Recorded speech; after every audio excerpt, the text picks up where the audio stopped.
नमस्कार दोस्तों, एक बार हम फिर हाजिर हैं फायर एंड सेफ्टी की एक और ओपनिंग के साथ, जो इस बार आई है इंडियन ट्रेड प्रमोशन ऑर्गेनाइजेशन में, जिसमें नंबर ऑफ ओपनिंग्स हैं, जिसमें अपने को देखना है डिप्टी मैनेजर फायर का।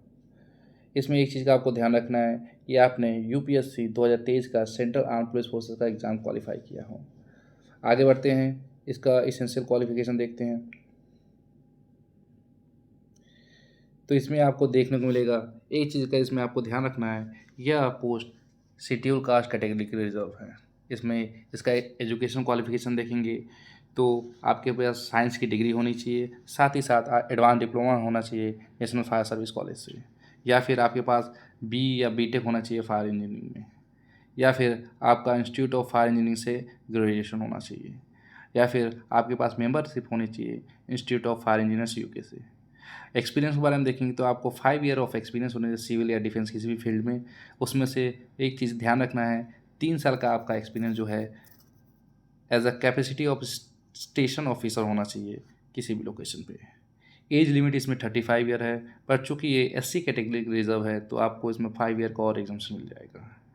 इसमें कुछ फिजिकल स्टैंडर्ड्स हैं हेल्थ का, उसको आपको ध्यान रखना है। हाइट 165 सेंटीमीटर है, वेट मिनिमम 50 kg होना चाहिए और चेस्ट 86.5 सेंटीमीटर होना चाहिए एक्सपेंड करके। इसका लास्ट डेट है 29 अगस्त 2025 को। इसका एप्लीकेशन फ़ीस के बारे में देखेंगे, चूँकि 1000 ले रखा है, बट जो फायर ऑफिसर का जो पोस्ट है वो SC कैटेगरी रिजर्व है, तो ये कम्प्लीटली फ्री ऑफ कॉस्ट है। इसमें अप्लाई कहाँ से करना है, ये जो एप्लीकेशन लिंक दे रखा है jobapply.in/ITPO2025, तो इस पर आप जाके क्लिक कर सकते हो। इसका लिंक मैं डिस्क्रिप्शन सेक्शन में डाल दूंगा और इस नोटिफिकेशन का भी लिंक डिस्क्रिप्शन में डाल दूंगा।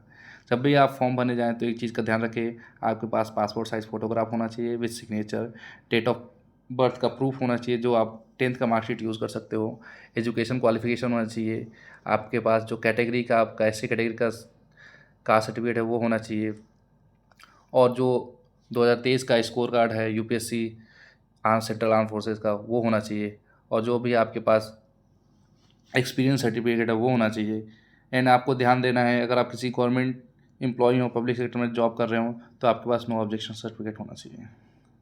इसका सिलेक्शन प्रोसीजर देखेंगे तो सिलेक्शन प्रोसीजर के लिए आपका जो स्कोर कार्ड है 2023 का सेंट्रल आर्म पुलिस फोर्सेस का, उसके हिसाब से आपका प्रोफाइल स्क्रीन किया जाएगा। अगर आप शॉर्ट लिस्ट होता है तो आपको कॉल किया जाएगा ITPO हेडक्वार्टर न्यू दिल्ली के लिए, वहाँ पे आपको सिलेक्शन होगा। एक चीज़ का जरूर ध्यान रखें, आपको किसी भी प्रकार का गलत इन्फॉर्मेशन नहीं देना है, क्योंकि ये बैकग्राउंड चेक ज़रूर करेंगे। इसी प्रकार के अपडेट के लिए और हेल्थ सेफ्टी एंड फायर से रिलेटेड सेंट्रल गवर्नमेंट की या स्टेट गवर्नमेंट की नौकरी के लिए हमारे चैनल को सब्सक्राइब करें, लाइक करें। धन्यवाद।